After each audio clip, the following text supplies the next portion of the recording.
Hi guys, मैं सौरभ यादव आप सभी का अपने यूट्यूब चैनल में एक बार फिर से स्वागत करता हूं। दोस्तों, आज हम आपके लिए न्यू टॉपिक लेकर आए हैं रासायनिक समीकरण बनाना। रासायनिक समीकरण को हम किस प्रकार से बनाएंगे, आज हम इस वीडियो के माध्यम से जानेंगे या सीखेंगे। दोस्तों, हमने पिछले वीडियो में आपसे बात किया था अणुसूत्र बनाना। दोस्तों, मैंने आपसे कहा था कि अगर आपको ऑक्सीकरण संख्या और बैलेंसी आपको आती होगी तो आप आसानी से अणुसूत्र को बना सकते हैं। अगर ये चीज़ें आपको नहीं आएंगी तो आप अणुसूत्र नहीं बना सकते हैं। अगर आपको अणुसूत्र बनाना नहीं आएगा तो आप रासायनिक अपक्रिया को बनाना नहीं सीख पाएंगे। तो उसको सीखने के लिए आपको ऑक्सीकरण संख्या, बैलेंसी और अणुसूत्र आपको आने चाहिए। आज हम बात करते हैं, आपके लिए न्यू टॉपिक लेकर आए हैं। वो न्यू टॉपिक क्या है? रासायनिक समीकरण को बनाना। क्या है? रासायनिक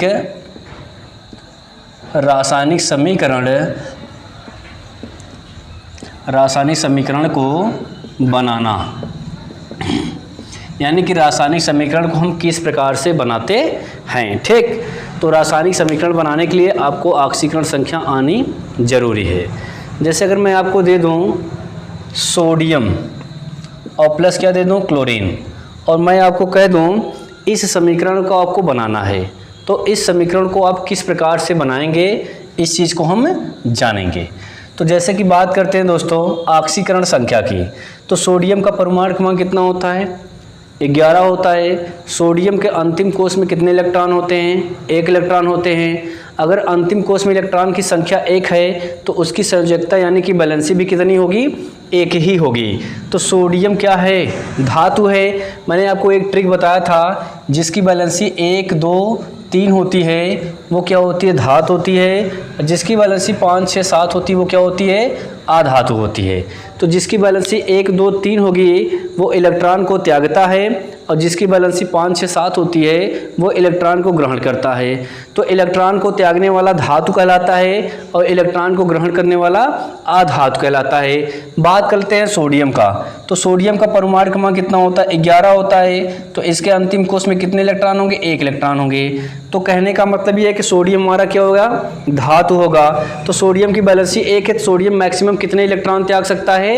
1 इलेक्ट्रॉन को डोनेट कर सकता है, त्याग सकता है। तो सोडियम के परमाणु पर कितना प्लस आएगा? 1 प्लस चार्ज आ जाएगा। ठीक, अब क्लोरीन की कितना आएगा? क्लोरीन का परमाणु क्रमांक कितना होता है? 17 होता है। अंतिम कोश में कितने इलेक्ट्रॉन होते हैं? 7 इलेक्ट्रॉन होते हैं। ऑक्टेंट को पूर्ण करने के लिए मैक्सिमम कितने इलेक्ट्रॉन ग्रहण कर सकता है? 1 इलेक्ट्रॉन। तो जब क्लोरीन 1 इलेक्ट्रॉन ग्रहण करेगा तो इस पर क्या जाएगा? 1 माइनस। इलेक्ट्रॉन को त्यागने वाला धातु कहलाता है और इलेक्ट्रॉन को ग्रहण करने वाला अधातु कहलाता है। इनके ऑक्सीकरण संख्या को हम क्या करते हैं? तिर्यक गुणा कर देते हैं। जब इनका हम तिर्यक इस प्रकार से गुणा करते हैं तो गुणा करने पर क्या बनेगा? Na1 और Cl1 बनता है। ये 1 1 से कोई मतलब नहीं है। अगर इसका हम मल्टीप्लिकेशन करेंगे तो 1 ही आएगा। तो इसको हम डायरेक्ट क्या लिख सकते हैं? इसको हम लिख सकते हैं NaCl। तो NaCl हमारा क्या हो गया? उत्पाद बन गया। क्या बन गया? उत्पाद बन गया। यानी कि आपको रासायनिक समीकरण में क्या दिया गया था? सोडियम दिया गया था, क्लोरीन दिया था। जो आपको दिया जाता है उसको अभिकारक कहते हैं, और जो आप बनाते हैं उसको क्या कहते हैं? उत्पाद कहते हैं। यानी कि कहने का मतलब यह है कि किसी भी रिएक्शन में जो चीज़ आपको पहले दिया होता है वो अभिकारक कहलाता है। अभिकारक को इंग्लिश में क्या कहते हैं? रिएक्टेंट। क्या कहते हैं? रिएक्टेंट। यानी जो आपको दिया रहेगा वो रिएक्टेंट होगा, और जो आप बनाते हो वो उत्पाद होता है, उसको प्रोडक्ट भी कहते हैं। जैसे अगर मैं आपको दे दूं Mg और प्लस क्या दे दूं? Cl, इसको आपको पूर्ण करना है, इसको आपको बनाना है, तो कैसे बनाओगे? इसको बनाने के लिए आपको इसकी ऑक्सीकरण संख्या आनी चाहिए, इसकी भी ऑक्सीकरण संख्या आनी चाहिए। तो मैग्नीशियम का एटॉमिक नंबर कितना होता है? 12 होता है। बोलो, इसके अंतिम कोश में कितने इलेक्ट्रॉन होते हैं? 2 इलेक्ट्रॉन होते हैं। मैग्नीशियम मैक्सिमम 2 इलेक्ट्रॉन को त्यागता है, तो मैग्नीशियम पर +2 चार्ज आ जाएगा। क्लोरीन क्या करता है? 1 इलेक्ट्रॉन को ग्रहण करता है, तो इस पर क्या जाएगा? 1 माइनस चार्ज आ जाएगा। क्या आ जाएगा? 1 माइनस चार्ज आ जाएगा। इनका हम क्या करेंगे? तिर्यक गुणा कर देंगे। जब इनका हम तिर्यक गुणा करते हैं तो क्या आ जाएगा? Mg रहेगा। Cl कितनी बार हो जाएगा? 2 बार। तो बन जाएगा M2 MgCl2। क्या बन जाएगा? MgCl2 बन जाएगा।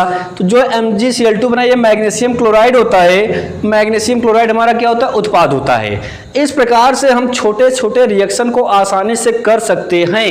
तो कैसे कर सकते हो, इसके लिए आपको ऑक्सीकरण संख्या और बैलेंसी आनी चाहिए। अगर ऑक्सीकरण संख्या बैलेंसी नहीं आएगी तो आप रिएक्शन को पूर्ण नहीं कर पाओगे। जैसे अगर अगला रिएक्शन मैं ले लूं Mg+O, एक अभिकारक हमारा क्या है, मैग्नीशियम है, और दूसरा अभिकारक क्या है हमारा, ऑक्सीजन है।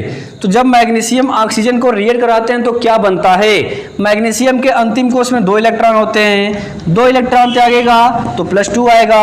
ऑक्सीजन का एटॉमिक नंबर 8 होता है।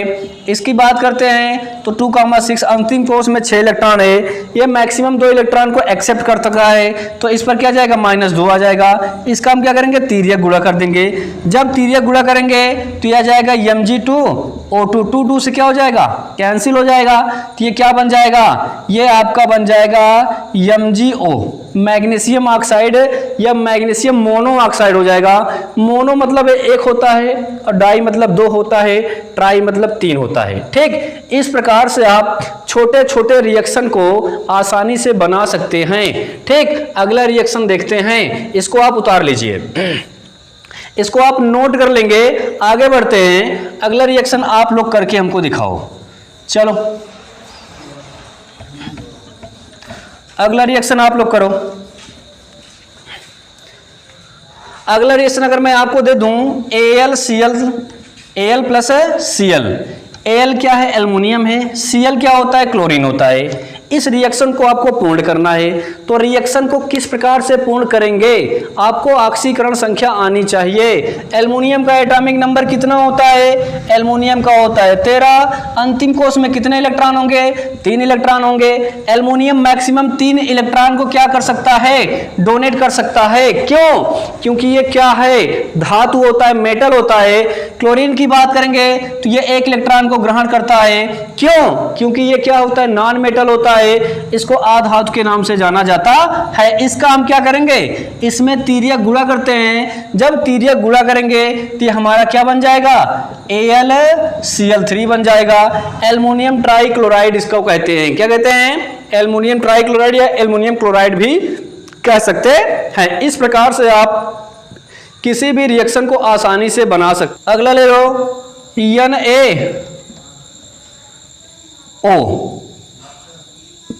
NaO, इसका करके दिखाओ।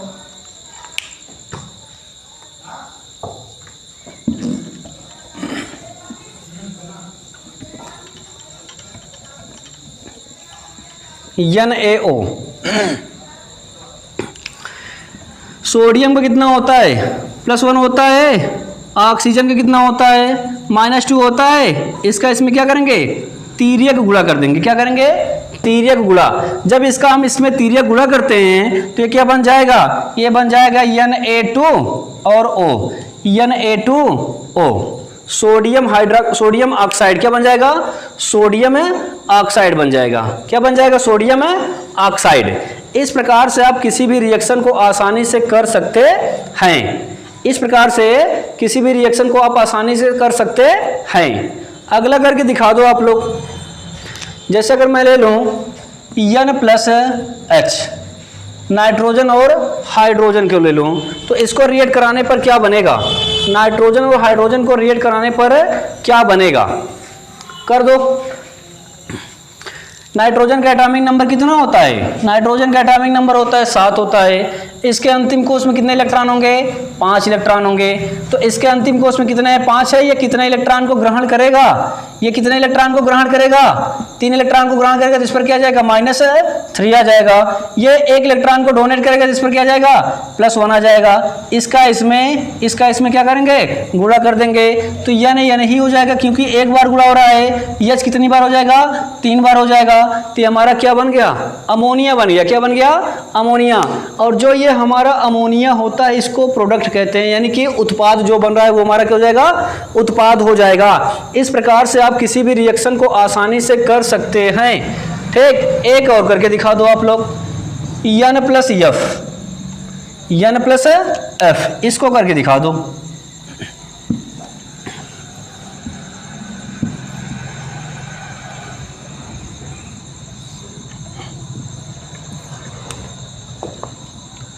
नाइट्रोजन और फ्लोरीन का करके दिखा दो।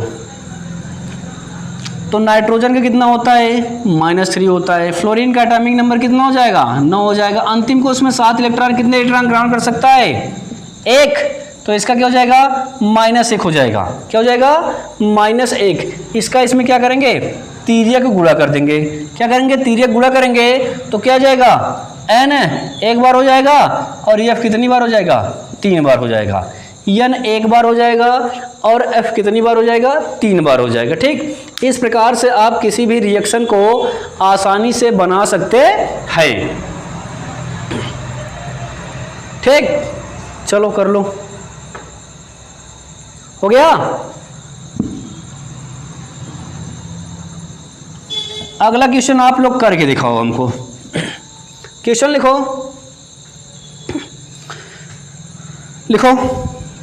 एल्युमिनियम परमाणु को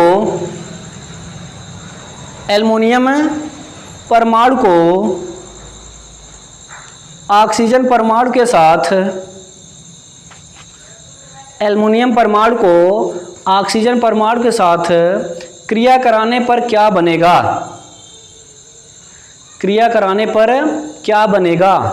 एल्युमिनियम का एक परमाणु लेना है और ऑक्सीजन का भी एक परमाणु लेना है। तो एल्युमिनियम लिए हैं और प्लस क्या है, ऑक्सीजन है। इसका आपको क्रिया कराना है। क्रिया करके बनाओ कि क्या बनेगा।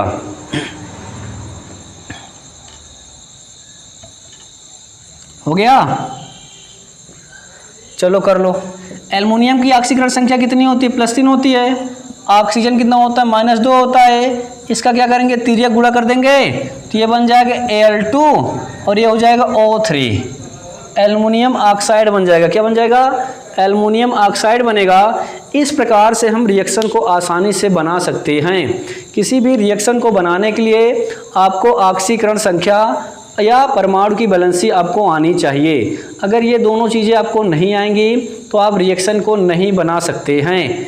इस वीडियो में हमने आपको बताया है कि रासायनिक अभिक्रिया को हम छोटे रासायनिक अभिक्रिया को हम किस प्रकार से बनाते हैं। अगली वीडियो में हम चर्चा करेंगे रासायनिक समीकरण को संतुलित करना, यानी कि रासायनिक इक्वेशन को किस प्रकार से, केमिकल इक्वेशन को किस प्रकार से हम बैलेंस करते हैं। अगले लेक्चर में इसकी हम बात करेंगे। दोस्तों, वीडियो को शेयर कर दीजिएगा, लाइक कर दीजिएगा, सब्सक्राइब कर लीजिएगा। जय हिंद, जय भारत।